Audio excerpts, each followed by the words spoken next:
ফুলকপির ডাঁটা চচ্চড়ি করার জন্য ফুলকপির ডাঁটাগুলো সরু লম্বা করে কেটে ভাপিয়ে নিয়েছি, বড়ি ভেজে রেখেছি, পেঁয়াজ আর টমেটো কেটে রেখেছি, সবজিগুলো ভাপিয়ে নিয়েছি, সর্ষেকে বেটে রেখেছি।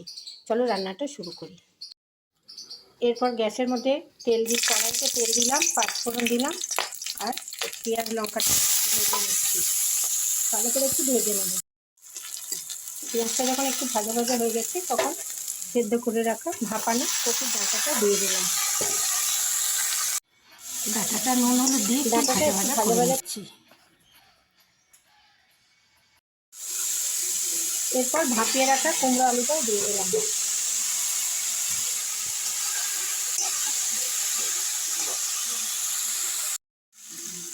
এরপর সর্ষে বাটা দিয়ে নাড়াচাড়া করে নেব। এরপর ভেজে রাখা বড়ি আর একটু চিনি দিয়ে দিলাম। একটু জল দিয়ে ভাপিয়ে নিলাম আর একটুখানি